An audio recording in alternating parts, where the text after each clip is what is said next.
Ravi de vous accueillir donc, pour ce webinaire concernant la montée en compétences à l'écrit avec donc, la plateforme Orthodidacte. Nous allons évoquer trois fondamentaux de notre pédagogie avec Camille Martinez, notre responsable linguistique et pédagogique. Bonjour à tous, c'est un plaisir de venir partager avec vous notre expérience au sujet de la pédagogie et de la façon dont la plateforme Orthodidacte fait progresser les apprenants. Alors, on va faire ce webinaire selon un plan sur trois grandes parties, d'accord ? On va d'abord parler de la genèse, d'analyse du corpus, ensuite la pédagogie de façon à maximiser l'apprentissage, et enfin la mesure des progrès et des compétences, bien sûr. Alors, dans un premier temps, Camille, est-ce que tu peux nous expliquer ce qu'est l'ADN d'Orthodidacte, comment en fait cette plateforme de montée en compétences sur les écrits professionnels a été conçue ? Oui. Orthodidacte a connu plusieurs versions et la version actuelle, qui est en ligne depuis 2-3 ans, a été fabriquée à partir de l'exploration de corpus de données réelles. Quand on est linguiste, on travaille fréquemment sur des corpus qui sont des écrits réels, collectés en grand volume. Donc on a en particulier travaillé sur un corpus d'erreurs qui contenait 300 000 erreurs linguistiques. Et on les a étudiées de près, on a fouillé ces données, cette manne, on a essayé de comprendre dans quel contexte les erreurs se produisaient, on a rassemblé les erreurs semblables entre elles, on les a classées, triées, étudiées et on a conçu les contenus autour de ça. L'idée c'était donc de partir d'un matériau réel, une collection énorme d'erreurs, 300 000 erreurs, c'est considérable, pour fabriquer les contenus linguistiques qui seraient utiles donc directement aux personnes qui font des erreurs linguistiques. Et puis, à partir de cette première exploration d'un corpus d'erreurs, on a aussi conçu des outils qui nous permettaient d'en trouver nous-mêmes. Des outils de traitement automatique des langues. Le traitement automatique des langues, c'est une branche de la linguistique, puisqu'on est plusieurs linguistes chez Orthodidacte et on travaille beaucoup avec ce genre d'outils. On a conçu un outil qui nous permet de détecter automatiquement les erreurs et de les classer d'après une typologie d'erreurs très complète, voilà, la plus complète qui existe à ce jour. Elle contient plusieurs centaines de cas d'erreurs linguistiques différentes. Et donc l'outil, on lui donne un texte, un énorme volume de texte, et puis il détecte les erreurs linguistiques, il les trie, il les classe et il nous les donne. Alors, excuse-moi Camille, tu dis on a conçu, nous avons conçu, donc ça veut dire que c'est vous directement, c'est toi et ton équipe qui a vraiment conçu, fait le contenu même d'Orthodidacte et donc mis en place cet outil de TAL, traitement automatique de langage ? Oui, c'est pas moi tout seul. On est toute une équipe de linguistes et de pédagogues chez Orthodidacte avec beaucoup de compétences assemblées dans le domaine de la linguistique, en traitement automatique des langues, on l'a dit, en pédagogie, en linguistique de corpus, etc. Et on a cette chance de pouvoir, en plus du tout le travail qu'on fait sur Orthodidacte, de pouvoir mener des projets de recherche, de R&D, pour fabriquer des outils innovants qu'on met au service de la création d'outils qui vont servir ensuite à Orthodidacte. Donc, tu évoquais tout à l'heure un classement d'erreurs. Oui. Donc, est-ce que c'est en fonction de ces classements d'erreurs que vous concevez les briques de cours et d'exercices d'Orthodidacte ? Oui. C'est bien ça qui vous sert ensuite à... Oui, toutes nos recherches qu'on mène sur des corpus de grand volume, ça infuse dans Orthodidacte, en fait, ça nous permet de fabriquer des questions qui répondent directement aux besoins des gens, aux besoins des apprenants, en fonction des erreurs qu'ils font et de façon à ce que tous les contenus présents dans Orthodidacte soient utiles d'une façon ou d'une autre. Je prends un exemple, dans Orthodidacte, on a des exercices de dictée de mots. Il y a au total à peu près 3500 questions de dictée de mots. Bon, tous les mots qu'on a sélectionnés pour ces exercices, en fait, sont issus de nos corpus d'erreurs. C'est des mots qu'on a rencontrés avec des erreurs. Donc on n'a pas mis de mots que tout le monde sait écrire, et on a mis uniquement des mots qui génèrent des erreurs. Voilà, on a donc une expérience, on a des statistiques sur les erreurs possibles en fonction des contextes, en fonction des types de textes, selon qu'on est dans la presse, dans les écrits professionnels, dans les écrits du quotidien ou autres, pour savoir où elles se produisent, en quel volume. D'accord, pour concevoir les briques de cours et d'exercices, vous partez de ce que vous constatez, des erreurs constatées réellement, et non pas d'un hypothétique livre quelconque de grammaire en disant, voilà, on part vraiment de l'erreur. Oui, on est parti d'une feuille blanche pour construire tous les thèmes d'Orthodidacte, on ne s'est pas dit, bon, voilà la liste des thèmes, des difficultés de la langue française qu'il faut couvrir. Non, on est parti des erreurs réelles. Et ensuite, on a dosé les contenus en fonction des fréquences d'erreurs qu'on a rencontrées, de manière à ce qu'un apprenant qui fait orthodidacte, il soit mis face à une proportion de difficultés qui correspondent aux erreurs qu'il fait probablement dans le quotidien. D'accord, très bien. Alors, pour la deuxième, on va passer sur la deuxième partie qui est la pédagogie même d'orthodidacte, qui nous permet effectivement de maximiser l'apprentissage. Donc peut-être que dans un premier temps, Camille, on peut rappeler le fonctionnement même de la plateforme orthodidacte. Je suis un apprenant, je me connecte. Voilà, quel est mon parcours? La première chose, c'est qu'on va lui demander de passer une évaluation initiale pour déterminer son niveau. Ensuite, on va lui donner accès à un parcours d'apprentissage de ce niveau qui contiendra des briques, différentes briques sur les contenus dont on vient de parler. Son parcours va être guidé et il aura aussi accès en parallèle à un espace de ressources où il pourra consulter librement toutes les ressources et on le guide. Il est beaucoup plus libre dans la consultation des ressources, on lui donne seulement des filtres et une barre de recherche pour trouver les thèmes sur lesquels il a envie de travailler. Et l'apprenant donc passe la durée de son abonnement dans le parcours, dans les ressources, et à la fin on lui demande de repasser une évaluation finale. On y reviendra tout à l'heure quand on parlera des progrès. D'accord, donc c'est le diagnostic de départ qui personnalise la plateforme, qui permet à l'apprenant de travailler en fonction de son niveau. C'est ça. C'est ça. Et dans son parcours d'apprentissage, il va y avoir un peu de répétition en fonction de ses résultats, en fonction de ses réponses et de ses progrès. On a tout conçu de manière à ce que son apprentissage soit favorisé, pour qu'il soit dans une situation où il va apprendre quelque chose. D'accord, très bien. Alors, tu évoquais le fait d'apprendre, mémoriser, voilà. Il y a une distinction, enfin, je pense qu'il est important qu'on fasse cette distinction justement entre les deux. Oui, effectivement, j'ai dit qu'il y avait une part de répétition dans la plateforme, puisque pour mémoriser, il faut répéter. Il faut que des difficultés reviennent sous une forme ou sous une autre et qu'elles soient données à l'apprenant. C'est utile, c'est important. Mais ça ne suffit pas pour un apprentissage. Comment est-ce qu'une personne apprend? Elle apprend en faisant quelque chose, en agissant. Comment est-ce qu'on apprend à faire ses lacets? En faisant ses lacets. Comment est-ce qu'on apprend à accorder un participe passé? En accordant des participes passés. Et dans ce processus, on réussit, on échoue, on y arrive ou pas, on avance, on balbutie et on apprend. Voilà, c'est comme ça que ça se passe et, pour l'apprentissage. Et nous, on a fait en sorte dans orthodidacte que l'apprenant, sur une thématique donnée, il ait une série d'activités à réaliser qui soient en lien avec ce qu'il doit apprendre, avec la compétence qu'il doit acquérir. Et pour ça, on a fabriqué des contenus étalés sur différents niveaux. On s'adresse différemment à l'apprenant selon le niveau dans lequel il se trouve. Le langage des cours, le langage des explications est adapté en fonction de son niveau. Voilà, on prend vraiment, on essaye de fournir à l'apprenant des contenus qui lui conviennent, quel que soit son niveau. Et puis, on fournit surtout une large gamme de formes d'apprentissage qui permettent de passer à l'action. Alors, justement, ça fait partie des particularités d'orthodidacte, bien sûr. Ce sont ces différentes formes d'apprentissage. Alors, combien de formes d'apprentissage? Est-ce qu'il y en a une particulière qui est peut-être plus fréquente sur orthodidacte que d'autres? Pourquoi? Voilà, quel est vraiment le sens et l'objectif de ces différentes formes d'apprentissage? Oui, aujourd'hui on a 10 formes d'apprentissage sur orthodidacte. Ça va du QCM jusqu'à la phrase à corriger. Un peu de tout, et surtout on a choisi les formes d'apprentissage en fonction de la difficulté à acquérir, du point de langue à acquérir. Donc, par exemple, si on travaille sur le sens des mots, sur le vocabulaire, alors on va fournir des exercices de QCM, ça s'y prête plutôt bien. Mais si on travaille sur les homophones, alors on va mettre des exercices avec un format audio où l'apprenant va entendre une phrase et il devra remplir un trou. Parce que pour les homophones, donc les mots qui se prononcent de la même façon mais qui s'écrivent différemment, on a besoin d'un support audio, c'est très important. Mais le fil rouge dans toutes nos formes d'exercices, c'est de ne pas montrer à l'apprenant de forme erronée, ne pas lui montrer d'erreurs, parce qu'on sait que si on l'expose à des erreurs, il risque de les mémoriser pour le coup. Donc, lui, il peut en produire des erreurs évidemment, mais on va toujours lui fournir une correction, lui dire quelle était la bonne réponse.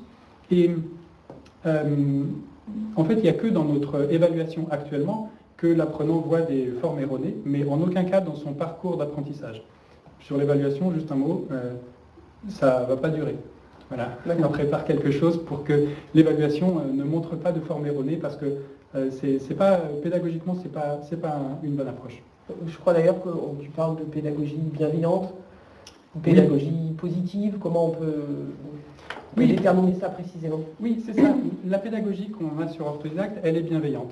On essaye de mettre l'apprenant dans une situation confortable. Je disais tout à l'heure que pour apprendre, on avait besoin de réussir, d'échouer, d'essayer, de balbutier, pas à pas, jusqu'à ce qu'on progresse.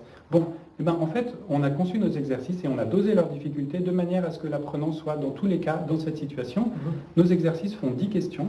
Et nous, on a les statistiques de toutes les questions, de tous les exercices, on sait comment ils sont réussis. Et en fait, on dose les questions, on dose les contenus en fonction de leur pourcentage de réussite pour que l'apprenant, quand il fait un exercice de 10 questions, il fasse 1, 2 ou 3 erreurs. On sait que si ça se produit, sur les 10 questions, 1, 2 ou 3 erreurs, si ça se produit, l'apprenant, il est dans de bonnes conditions pour apprendre. Parce que si on lui met des questions trop faciles et qu'il a tout juste, il n'apprendra rien.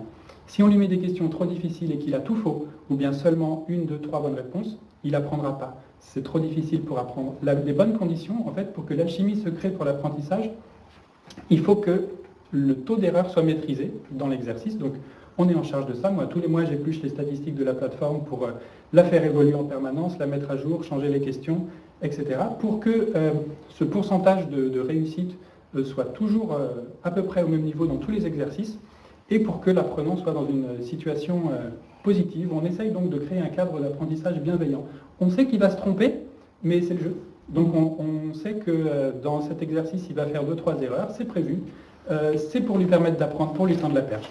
On lui met des explications adaptées à son niveau, encore une fois, pour qu'il profite des erreurs qu'il fait dans les exercices pour apprendre, pour progresser, donc par petites touches. D'accord. Et est-ce qu'il y a une forme d'exercice qui est la plus fréquente, qu'on retrouve le plus dans Orthodidacte? Et si c'est le cas, pour quelle raison? Qu'est-ce qu'elle apporte? Quelle différence avec les autres? Oui, il y a une forme d'exercice qu'on appelle à vos mots dans Orthodidacte, qui en fait ça consiste en une phrase ou un groupe de mots qu'on donne à l'apprenant, et il y a un trou. Il faut remplir ce trou avec le mot qu'on lui donne. Et en général, le mot qu'on lui donne, il faut soit le conjuguer, soit l'accorder, soit le faire correspondre au reste de la phrase. C'est des exercices sur le participe passé, sur la concordance des temps, sur la morphologie du nom, du verbe, etc. Cette forme-là, elle est très présente parce qu'on tient à ce que l'apprenant passe une bonne partie de son temps dans l'apprentissage à écrire, à produire du texte, même en petite quantité, voilà, pour se tester. Donc cette forme est assez présente. Très bien. Peut-être qu'on peut passer à la... Alors, effectivement, on a mis dans le slide des différents... Je ne sais pas si tu veux... Je vais faire un commentaire, voilà, un petit peu sur chaque... Donc ici, on retrouve la forme Avomo audio qui est utilisée dans les thèmes sur les homophones. Et on a là une question sur un homophone date avec 1 ou 2 T. Alors, la forme de l'exercice est adaptée à la difficulté qu'on teste. Et juste pour faire le lien avec ce que je disais au début, cette erreur-là, là, on s'attend à ce que l'apprenant fasse l'erreur d'écrire le mot date avec 2 T. On l'a rencontré dans les corpus qu'on a étudiés, donc on a créé des questions sur cette difficulté. Mais regardez, il y a 2 homophones, date avec un seul T ou date avec 2 T. Lequel est fréquent? Celui avec un seul T. Donc, on crée des questions uniquement pour celui-là, parce que l'autre, date avec 2 T, personne ne l'écrit dans ses écrits professionnels, personne ne l'emploie, et les erreurs ne portent pas sur l'autre. Donc on n'a pas de questions sur le nom du fruit, ça serait inutile. On a des questions sur le mot date avec un seul T qui est beaucoup plus fréquent. Et encore une fois, dans cet exercice où il y a peut-être 50 questions et beaucoup d'homophones différents, peut-être que le mot date n'apparaît que dans une seule question, parce que cet homophone-là entraîne peu d'erreurs. Alors que l'homophone sans C avec C ou avec S entraîne beaucoup d'erreurs, donc on met beaucoup de questions. Et l'apprenant a de fortes chances de tomber sur des difficultés qui correspondent à ce qu'on observe dans la fréquence des erreurs dans les corpus. Donc là, typiquement, alors ici c'est une forme d'apprentissage où on travaille sur le genre, où il faut répondre, c'est un peu comme du QCM, où il faut répondre à plusieurs questions à la suite, sachant que les propositions de réponse sont toujours les mêmes. Ok. On va regarder, il y a différentes formes, c'est intéressant parce que du coup on voit effectivement les différentes formes d'apprentissage et tu peux les commenter. Ici par exemple on est dans de la concordance des temps, il faut choisir entre un verbe à l'indicatif et un verbe au subjonctif, mais on ne demande pas à l'apprenant de savoir l'orthographier, l'écrire, on lui demande de savoir aussi comment ça se dit, comment ça se prononce, parce que la concordance des temps, ça s'entend. en même temps que ça se voit quand c'est écrit. Donc ici, peu importe s'il ne sait pas conjuguer le verbe fournir au présent de l'indicatif ou au présent du subjonctif, on lui demande simplement de nous dire comment ça se prononcerait dans cette phrase. Voilà, cette forme d'exercice-là qu'on appelle phrase à trous, elle est adaptée pour ce type de difficulté-là. Alors ici, c'est la forme repérage-correction où l'apprenant, on lui donne une phrase et il doit d'abord dire si cette phrase contient une erreur ou pas, et ensuite, si c'est le cas, la corriger. Je disais tout à l'heure qu'on ne montre pas d'erreur orthographique. Regardez, dans cette phrase, il y a une erreur grammaticale, puisque la préposition de est mal employée, elle doit être remplacée par la préposition en. Donc pour nous, on peut montrer une phrase avec une erreur grammaticale, parce qu'elle s'entend également. Voilà. Et parce qu'ensuite, on demande à l'apprenant de produire une bonne réponse. Oui. On est toujours dans cette pédagogie. Et ici, on reproduit d'ailleurs une situation dans laquelle l'apprenant se trouve dans sa vie professionnelle. On lui donne un texte à relire, un message à relire, et il doit le corriger.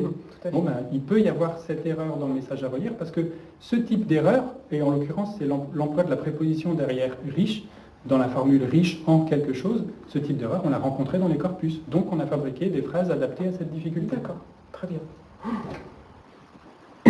Ça, c'est la forme transformation. Elle est assez peu employée, mais notamment dans l'orthographe des nombres. Oui, ça. Et sur lesquels il y a beaucoup d'erreurs. Oui, beaucoup d'erreurs. Un S à la fin, est-ce que voilà, ça fait partie vraiment des questions qu'on se pose.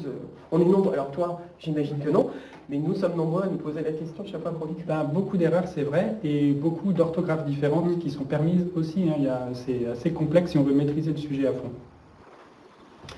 Est-ce qu'il y avait un autre? Oui, il y a encore une forme d'exercice. Ça, c'est la dictée de mots. Oui.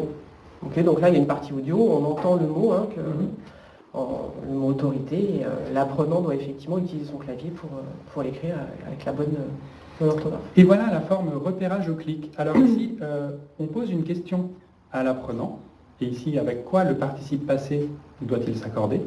Et l'apprenant ne doit pas écrire, il doit seulement réfléchir à la façon dont cette phrase, qui est correcte, toujours correcte, fonctionne, et à la façon dont un accord a lieu. Il doit retrouver le donneur d'accord et cliquer dessus.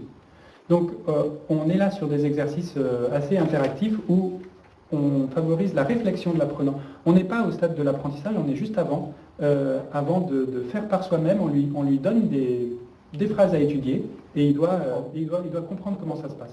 Alors, une chose intéressante aussi qui est, je pense, importante à préciser, c'est que les explications dans chaque exercice sont données, que la réponse soit bonne ou mauvaise, et l'explication est toujours adaptée à la question. C'est-à-dire qu'on ne reprend pas une explication globale d'une règle globale de grammaire, d'accord, etc., mais vraiment propre à la question posée. Oui, de la même façon qu'on a rédigé 15 000 questions dans Orthodidacte, on a rédigé autant d'explications différentes. Bon, j'admets qu'il y a quelques questions qui n'ont pas encore d'explication, mais voilà, ça ne va pas tarder. Et en tout cas, pour toutes les questions qui portent sur un accord, sur une mécanique dans la phrase ou quoi, on a rédigé quelque chose d'adapté à la phrase en question. Très bien. Alors, on va passer sur la troisième partie du webinaire qui concerne effectivement la mesure des progrès et des compétences. Quand on se forme, et puis l'exigence, on va en parler, de la nouvelle réglementation, on a besoin bien sûr de monter en compétences, c'est l'objectif de la plateforme, et d'être en mesure de mesurer justement ces progrès. Donc comment effectivement, peut-être qu'on peut commencer par définir ce qu'est un progrès vraiment en fait en termes de... Le progrès, c'est le fait de réaliser un apprentissage, d'ajouter quelque chose à sa palette de compétences, de savoir faire quelque chose de plus et de le transposer dans sa vie professionnelle éventuellement. Et les progrès peuvent être tout petits, des unités microscopiques, comme par exemple, j'ai appris l'orthographe de tel mot et je sais l'employer, je sais l'écrire maintenant, ou bien des progrès beaucoup plus larges, j'ai appris la mécanique de telle règle d'accord et je sais l'employer désormais de manière quasi automatique. Donc des progrès, encore une fois, nous on favorise dans Orthodidacte, on fait en sorte de favoriser l'apprentissage pour que l'apprenant réalise des progrès de toute échelle, de tout niveau. D'accord. Alors, moi, on me fait souvent, les clients me font souvent, me posent souvent la question du lien entre le temps passé dans une formation et le progrès. Est-ce qu'on peut faire un lien direct entre ces deux notions? Bien sûr que en français à l'écrit ou sur toutes les compétences, on a tendance à se dire qu'évidemment, plus on travaille et donc en e-learning, plus on se connecte et plus la progression est tangible, mais voilà, est-ce qu'il y a un lien direct vraiment? Comment on peut peser ça? Un lien direct entre le temps qu'on passe sur la plateforme et la quantité de progrès qu'on fait? C'est ça. Alors, je ferai plutôt un lien indirect pour ma part, parce que j'ai rencontré beaucoup d'apprenants en travaillant chez Orthodidacte, des apprenants que j'ai eu au téléphone notamment, et j'ai remarqué, alors je vais peut-être introduire une notion autour du progrès, qui est la notion de capital de progrès ou bien de potentiel de progression. Tous les apprenants sont inégaux face à ça. Certains peuvent progresser beaucoup, d'autres ne peuvent pas progresser beaucoup, c'est en eux. Alors, je me souviens par exemple du cas d'une jeune femme qui faisait orthodidacte et que j'avais au téléphone régulièrement. Je l'ai eu pendant 10 heures au téléphone dans le cadre d'une formation en blended learning. Et elle, au départ, première séance, on travaille sur des choses extrêmement basiques. Elle ne savait pas quand est-ce qu'il fallait mettre un E ou un S dans les verbes conjugués, alors c'était mal parti. Et cette jeune femme, en fait, elle attendait qu'une chose, c'est qu'on débloque quelque chose au départ, on ouvre la vanne et ensuite elle a progressé comme j'avais jamais vu ça. Elle a parcouru tout orthodidacte, elle a appris énormément de choses, elle m'a surpris par sa capacité à apprendre, à découvrir, et elle avait envie aussi. En fait, elle avait été bloquée dans sa scolarité parce que ça ne lui convenait pas. Et puis parvenue à l'âge adulte, en poste dans une entreprise où elle devait écrire au quotidien, elle s'est rendue compte que c'était un problème pour elle. C'est bien effectivement le cas de nombreux d'entre nous, bien sûr. C'est ça. Et même si son niveau de départ était faible, qu'elle faisait des erreurs grossières et qui lui faisaient du mal à son image, à son poste, en fait, voilà, en une séance, la première séance, on l'a débloquée. Et puis ensuite sur Orthodidacte, elle a galopé, elle a progressé énormément. Et puis, de l'autre côté du pôle, on a des apprenants qui ne peuvent pas progresser beaucoup. Ils peuvent progresser un peu. Alors, il y a plusieurs cas de figure. Je pense à ceux qui sont déjà extrêmement bons au début. Qu'est-ce qu'on peut leur apporter de plus s'ils sont déjà très bons? Bon, ils ne pourront pas progresser énormément. Malgré tout, on leur a fourni des contenus au niveau 4 d'orthodidacte, dans la deuxième partie du niveau 4, qui sont d'un certain niveau, je pense. Même complexes. Oui, je pense à certaines questions de vocabulaire.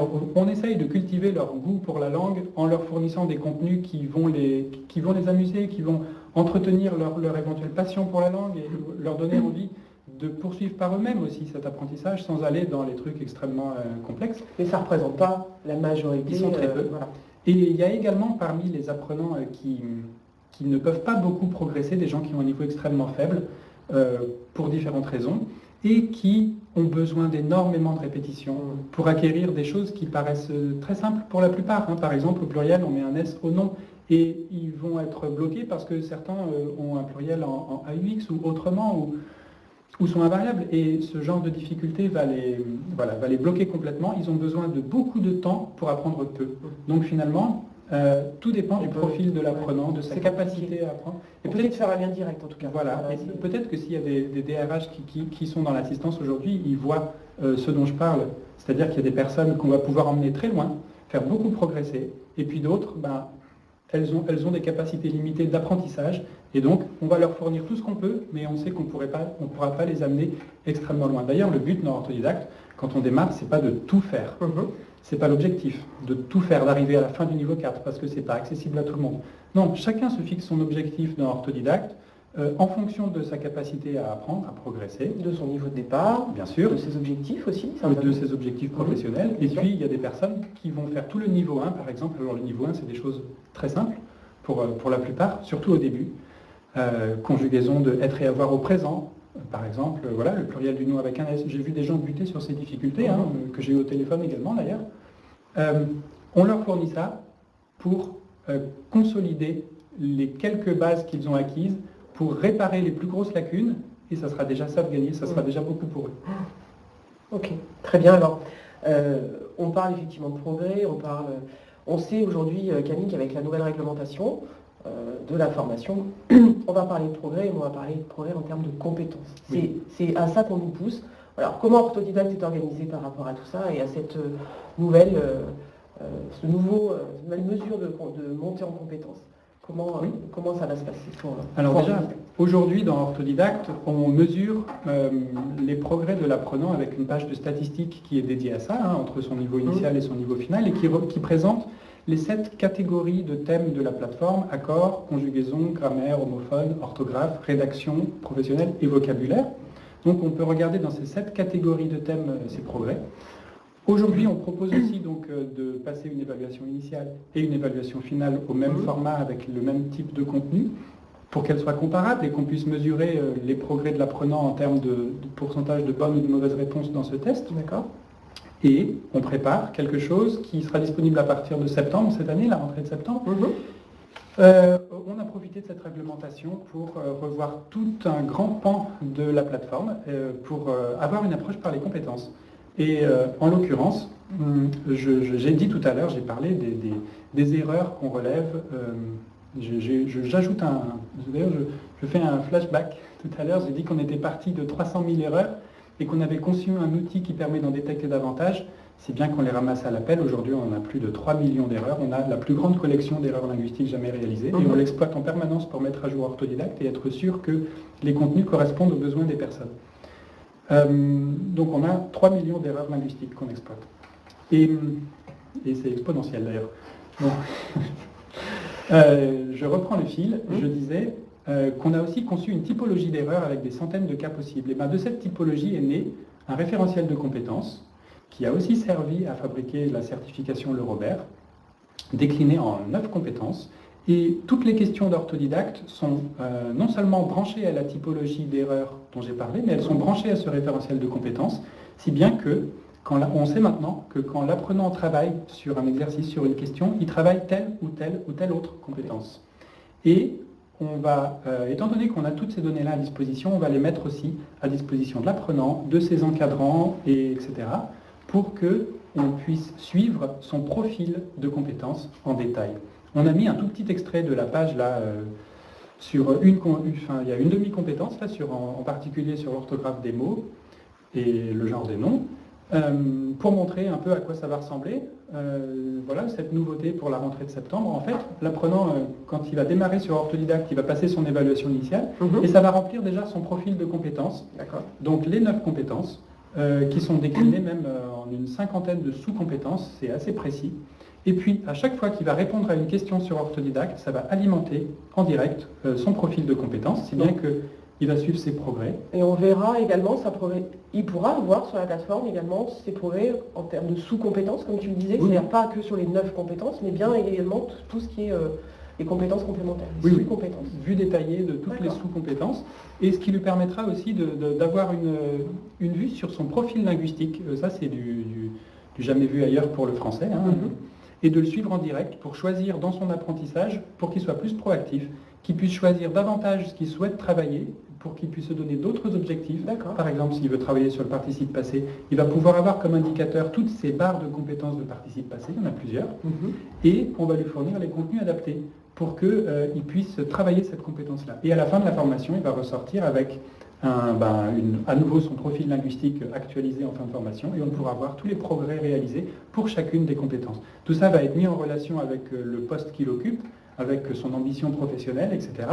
Et voilà, va donner une cartographie de la personne entre le début de sa formation et la fin. D'accord, très bien. Donc ça à partir de septembre. Début septembre 2019. Très bien. Tu es dessus oui, actuellement. Je disais tout à l'heure, d'ailleurs, je fais un autre flashback, qu'on avait une équipe de linguistes chez Orthodidacte et de pédagogues. Alors c'est notre grande force parce que ça nous permet non seulement de concevoir les contenus, les phrases en interne, tout rédiger en interne, etc., mais aussi de participer à l'élaboration et à l'évolution d'Orthodidacte. Orthodidacte est fabriqué par beaucoup de personnes chez nous, et notamment nous, pour la partie plus linguistique pédagogique. Donc on a conçu les formes d'apprentissage et on a accompagné leur développement, on les a testées pour qu'elles soient optimales. Et de la même façon, ce genre d'évolution, on l'a d'abord pensé en termes pédagogiques, linguistiques, en fonction de tous nos acquis, de toutes nos expériences dans ce domaine. Et on a fait en sorte voilà, on a mis en œuvre cette évolution pour la plateforme, on l'accompagne. Donc aujourd'hui, c'est en train d'être développé. Moi, je travaille directement avec les développeurs pour m'assurer que ça fonctionne exactement comme on le souhaite et que ça soit livré en septembre. Donc ça, effectivement, c'est une des forces aussi d'Orthodidacte, c'est d'avoir toutes les compétences nécessaires à la mise en place de la plateforme en interne. Oui. Et donc ce travail collaboratif pour effectivement correspondre exactement à ce dont vous, les apprenants, ont besoin. Très bien. Écoutez, je regarde, peut-être qu'il y a des questions qui arrivent, mais a priori, tu as été très clair, Camille, puisque regarde, tout est... Non, c'était un plaisir, encore une fois, et moi je réponds à vos questions si vous en avez. C'est un plaisir d'échanger sur toutes ces questions-là. Parfait. N'hésitez pas, a priori, il y a quelques questions qui arrivent. Vous pouvez bien sûr nous rejoindre sur LinkedIn. Et puis vous pouvez voir, bien sûr, je ne l'ai pas dit en début de webinaire, mais bien sûr, hein, vous pouvez, ceux qui sont inscrits ou vos collègues qui n'ont pas pu voir le webinaire en direct, n'hésitez pas, bien sûr. Il est visible pendant... Jusqu'en septembre. Oh, jusqu'en septembre. Voilà, donc vous avez le temps de le voir et de le revoir. Alors, je crois qu'il y a des questions qui arrivent. Une question de Catherine. La réforme de l'orthographe est-elle prise en compte? Oui, on parle ici des rectifications de l'orthographe de 1990. Oui, c'est pris en compte. Ça fait partie de l'orthographe qui est valide, acceptée, qui est présente dans les dictionnaires de référence, dans le dictionnaire Hachette depuis 2002, dans le Petit Larousse depuis 2012, dans le Petit Robert depuis l'année dernière, dans le dictionnaire de l'Académie française également. Donc elle est présente dans tous les dictionnaires de référence, elle est enseignée dans les programmes de l'éducation nationale depuis quelques années, et tout ce qui est orthographe rectifiée, on l'accepte dans Orthodidacte au même titre que l'orthographe traditionnelle. Quand un mot a plusieurs orthographes, par exemple en dictée de mots, les deux sont acceptés. Dans l'explication, on indique à quelle graphie correspond, à quoi correspond quelle graphie. D'accord. Une question d'Aurore. Alors deux questions en une, en fait, quelque part. À partir de quel âge, et est-ce que l'âge est un critère, vraiment, en fait, un apprenant peut-il s'inscrire en Orthodidacte? Alors, on a parlé surtout aujourd'hui d'Orthodidacte Pro, qui est notre offre destinée aux personnes professionnels ou en voie de le devenir, donc les actifs, y compris les étudiants. Donc je dirais que ce contenu-là, il est conçu pour après le bac, pour toute la vie professionnelle à partir du bac. Mais on a d'autres contenus, on a des contenus, on n'en a pas parlé aujourd'hui, mais pour le français langue étrangère, pour le FLE et également pour le collège, qui sont en rapport avec les programmes officiels évidemment. Autre question d'Aurore, la plateforme est-elle adaptée aux apprenants dyslexiques? Pas tout à fait, non. Je parlais tout à l'heure des apprenants qui avaient un faible niveau, mais on ne peut pas faire un lien direct avec des personnes qui seraient dyslexiques. Et donc, on n'a pas de contenu vraiment adapté à eux, ni de contenu, ni de forme d'apprentissage qui serait pour eux. Donc, on a certes des contenus très basiques, hein, j'en parlais tout à l'heure, la conjugaison au présent des verbes les plus fréquents, mais ça ne suffit pas, c'est pas ça qu'il faut pour ce public. Donc aujourd'hui, non, on n'a pas de contenu adapté à ce public. D'accord. A priori, on a fait le tour des questions. Écoutez, de toute façon, vous pouvez bien sûr nous joindre, vous poser les questions que vous souhaitez via notre site, en nous appelant au numéro qui s'affiche effectivement, numéro cristal, ou avec l'adresse bienvenue@orthodidacte.com. Camille, merci. Merci à tous, merci Laurence. Pour toutes les explications, merci de ta participation, merci à vous tous. Merci à vous. De nous avoir suivis. Et puis à très bientôt, peut-être pour un autre webinaire. Bonne journée. Au revoir.